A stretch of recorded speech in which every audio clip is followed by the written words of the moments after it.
everyone. So it is July 17th and I just got done recording a video, actually a couple videos, and I don't even know when they're gonna go out, but in the middle of it I got this information that I felt like it was important to kind of explain, and it also kind of ties into some things from the unreleased videos. So I want to talk about Trisha Paytas and Colleen Ballinger. So I'm slightly aware of what's going on with that situation, not entirely, but I believe it has something to do with Colleen reportedly sending or admitting that she was sending minors lingerie and sending unsolicited pornography to them of Trisha, and something like that, denied it or something and then admitted it. I'm not sure. It's something like that, right? And it's all over the news too. It's not just, you know, mentioned on, I know, AKA Stardust YouTube, but it was also in like just like public, like it's broadcasted everywhere. So it's reaching a lot of people who have no idea who these people are, and I'm actually not totally familiar with Colleen. So anyway, I'm just gonna sit here and talk to you guys about this and kind of what I'm seeing. It's not, I don't know what's really gonna come of this video, so just have super low expectations. Just kind of take this video as me kind of sitting here and chatting with you guys. So yeah, so this is kind of a blessing in disguise, depending on your perception of this, with regards to Colleen, because people like Trisha Paytas carry a very negative aura about them. They have very, very, very low vibration connected to them, and I do sincerely believe and feel and see her as a demonic highway. There's a lot of just chaos that follows her in the form of destructive entities, and this allowance and acceptance of this, because it's a unacceptance and unallowance of herself, right? Like herself, like separate, where it's that I don't allow myself to accept myself. I don't allow myself to love myself. I don't allow myself to see myself, right? So it's this perpetual loop that Trisha's put herself in, where she denies and denies and denies and rejects and rejects and rejects self, which in turn is rejecting authority, a higher authority. God is rejecting everything that is true love, because it's not coming from within. It's everything out there, right? And in turn it's bringing in a lot of the bitterness, the jealousy, the hatred, the lies, the denial. It's a dishonesty, right? And I think that sometimes a lot of these people, similar to her, it gets to a point where you don't really realize that you're being dishonest with yourself, which is a very easy thing to do. Like even for me, and this is kind of this part of the subject of these unreleased videos I'm recording. They'll come out eventually. I don't know when I'm gonna post them, but even for me, whom I consider I'm a very honest person, it's still sometimes like it can mask itself in many different ways of being dishonest towards yourself, whether it's kind of even denying the good parts of you. It's being, you know, just like hard on yourself more than you ought to be, getting caught up in, you know, and when we talk about like forgiveness, I think a lot of ways to forgive another individual is to recognize where you're kind of holding yourself back, right? Like, because you're carrying the words of other people into your reality, and is kind of painting you to be someone that's not authentically who you are. It's a product of what other people have kind of placed on you. And so when you truly forgive them, you're releasing those parts of you that weren't ever really you to begin with, right? And so it's a return to really that innocence of who you truly are, and acceptance and all of this kind of comes with all of that, right?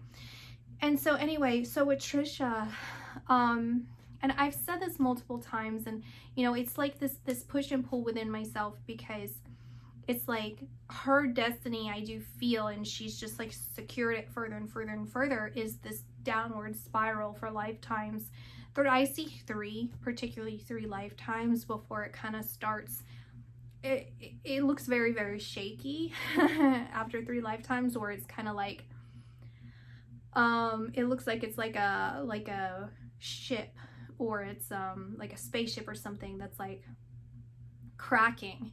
It's like, where do you want to go? And it's like at that point, that's more of like, do you like keep going, like just completely keep going, or do you want to kind of choose the hard, it's going to be a very difficult ascension, but you will ascend if you so choose. And she's just really taken it, you know, a nosedive down, because, you know, you can have those options of kind of continuing a downward spiral, but taking it in a more graceful approach, right? And I do see on some of these, I haven't been looking at a lot of this, what's going on, but I did watch some of Stardust videos, and you know, I do see that, and one other person, I can't remember who, I do see people kind of saying how proud they are of Trisha, because she's kind of come into her own, not reacting and all of this. But that's a publicly, right? It's a publicity type of a persona, right? And I don't think anyone's really fooled by that. I think, you know, without all of these extra you know, means of people kind of holding her accountable and taking notes of everything, I think people would kind of see it this way. And people are very easily duped, or want to be duped, or don't really care, or kind of just lying about it because, you know, and kind of going along with it because they're also kind of sick themselves, right? And they kind of get some sort of rush or excitement of seeing someone kind of, you know, quietly spiral with, you know, all of that. So just anyway, so she's obviously not, I think, for anyone who, you don't have to be,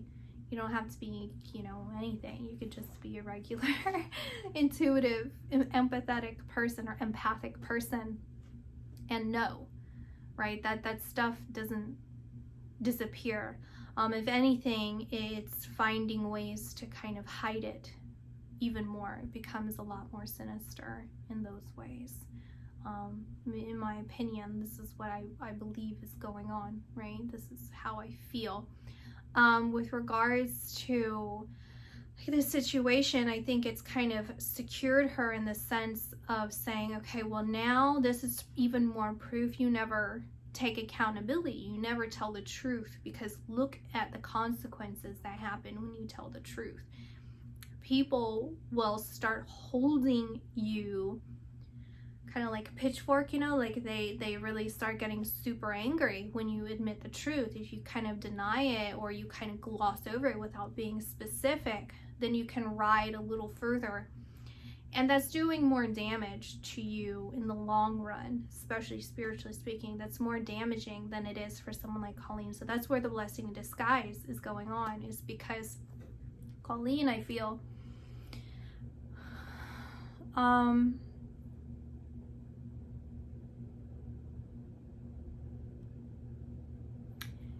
you know, this is probably going to sound controversial for people. It is what it is, but I don't see her as inherently a bad person, or kind of like, I think she's very misjudged, misunderstood, and misrepresented, and she misrepresents herself a lot. You can kind of compare this. I know the brain stops developing a certain age, but that doesn't mean that your maturity, right? Like your maturity can take you. I'm just giving an example. Like you see some like 46-year-old man running around like so childish and says inappropriate things, has, you know, ridiculous, like I see a very specific example, so I don't know if this is relevant or not. I see a 47-year-old man drinking, and then a young girl, young daughter, and he's just like at the beach or at a pool at the beach or something, and he's just saying like inappropriate, outrageous things, and you're like, why are you saying that around your kids? But then like the whole environment is just like laid back and totally acceptable, and everyone thinks he's just like a big goof and funny. And what does that do to the child's psychology? But then also, what does that say about him? Like, he has gone all his life kind of acting this way and being very, very immature, right? But then he has that chance or the opportunity to kind of mature. So that's kind of what I'm seeing in relation. I don't know if that's completely related to her or whatever, but I'm also seeing with Colleen, she's just a very immature mind. And then it's kind of like she was ahead of her time as a child.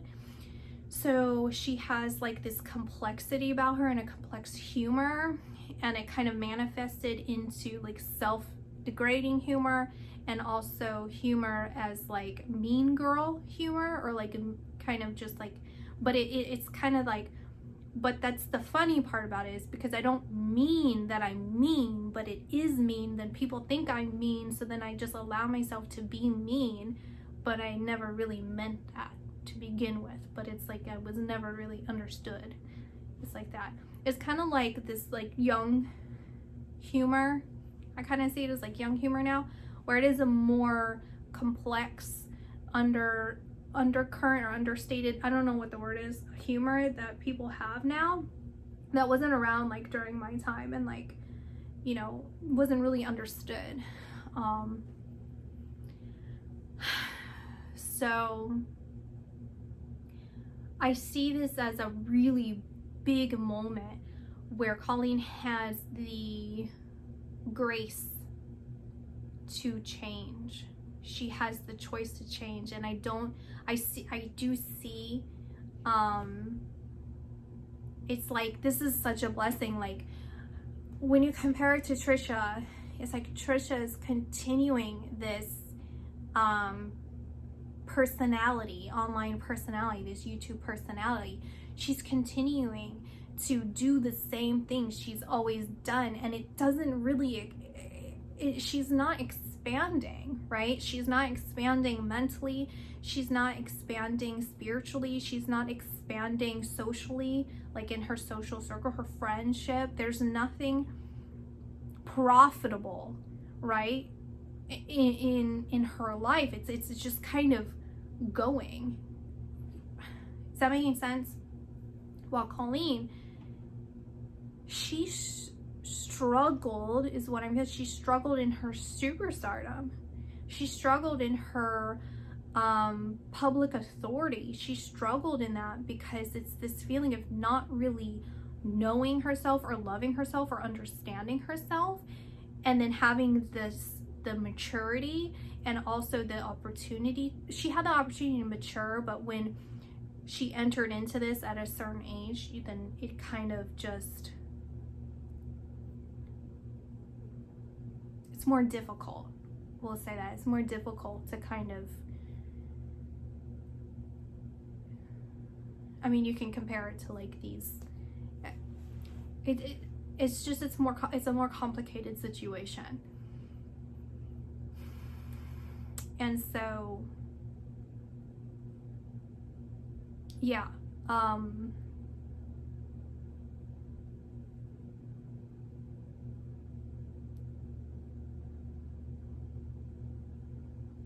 she has an opportunity to understand herself more now, and to distance herself from things that were holding her back.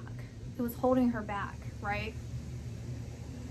And I think spiritually what was happening with her up until this point So from the beginning of her career, her online career till now, is there were points where she was holding herself back, slowing herself down, trying to like rein herself in to kind of follow this karmic path that she was destined to go down, so that this kind of collision could happen, explosion could happen, and it jolts her, right? Because her energy field, what I feel, is a lot higher vibration than Trisha's vibration. And so as this occurs, then it bounces, completely bounces, and she's like quickly confronted with her karma, because this evil, it's like, I mean, when I see Trisha, like literally she looks like maggots infesting her. Like it just looks like holes all over. Like she is just evil manifested is how it feels. It's not good. It's not good. And when people of a different vibration touch this and they entertain this, they are attached, right?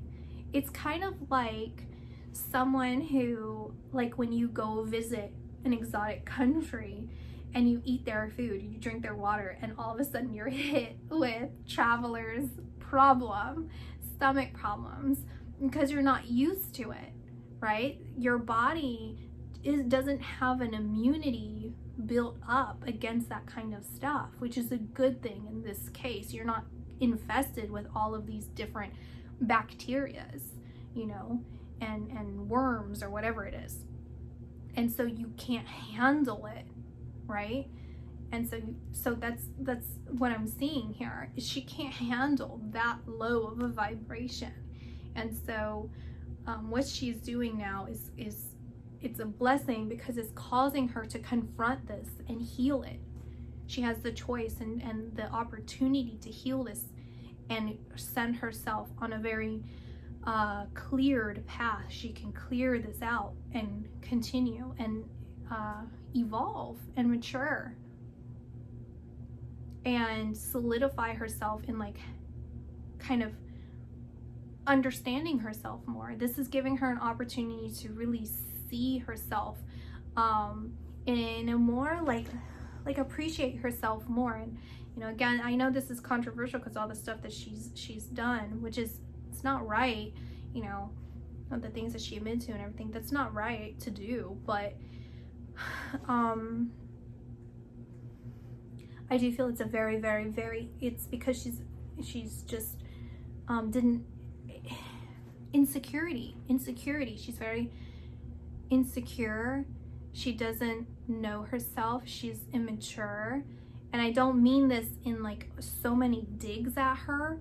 It's like she just didn't get that opportunity yet to kind of slow down and kind of distance herself from her experiences, and then kind of fall into appreciation for herself.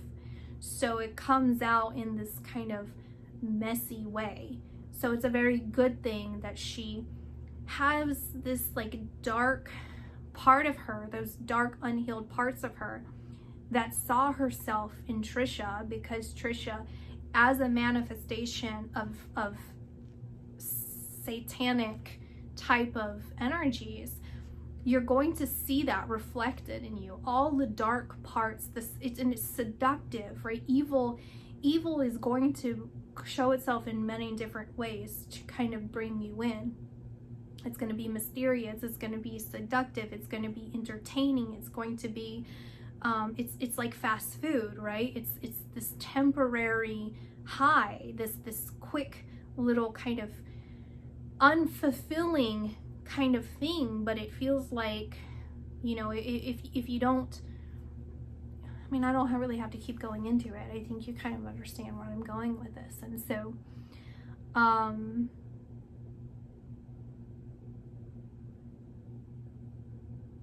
that's what That's what happened there.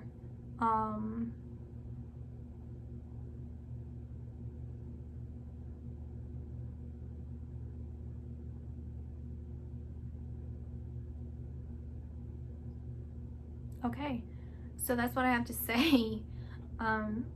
I'll talk to you guys later. Bye.